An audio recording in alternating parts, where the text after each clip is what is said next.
Devaswom board പ്രസിഡന്റുമാർ രണ്ടുപേർ മുൻ പ്രസിഡന്റുമാർ രണ്ടുപേർ അറസ്റ്റ് ചെയ്യപ്പെട്ടു.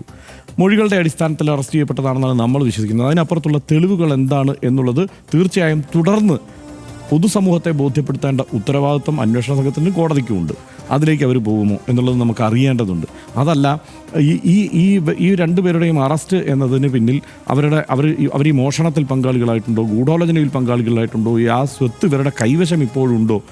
ഇനി ഏറ്റവും പ്രധാനപ്പെട്ട ചോദ്യം, ഈ സ്വത്ത് എത്രയാണ്, എത്ര സ്വർണം കാണാതെ പോയി എന്നുള്ള പ്രധാനപ്പെട്ട ചോദ്യമുണ്ടല്ലോ. ആ ചോദ്യത്തിലേക്ക് കൂടി അന്വേഷണ സംഘം എത്തേണ്ടതുണ്ടല്ലോ.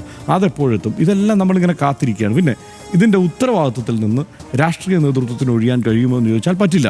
കാരണം തീർച്ചയായും ഇവരെ നിയോഗിച്ചിരിക്കുന്നത് ഈ രാഷ്ട്രീയ നേതൃത്വമാണ്. കടകംപള്ളി സുരേന്ദ്രൻ, മുൻ മന്ത്രി കടകംപള്ളി സുരേന്ദ്രൻ പറഞ്ഞ ഒരു കാര്യം വാസ്തവമാണ്. കാരണം ദേവസ്വം ബോർഡിന് പ്രത്യേക അധികാരങ്ങളുണ്ട്, സമ്പൂർണ്ണമായി സ്വതന്ത്രമായ ഒരു ബോഡിയാണ്.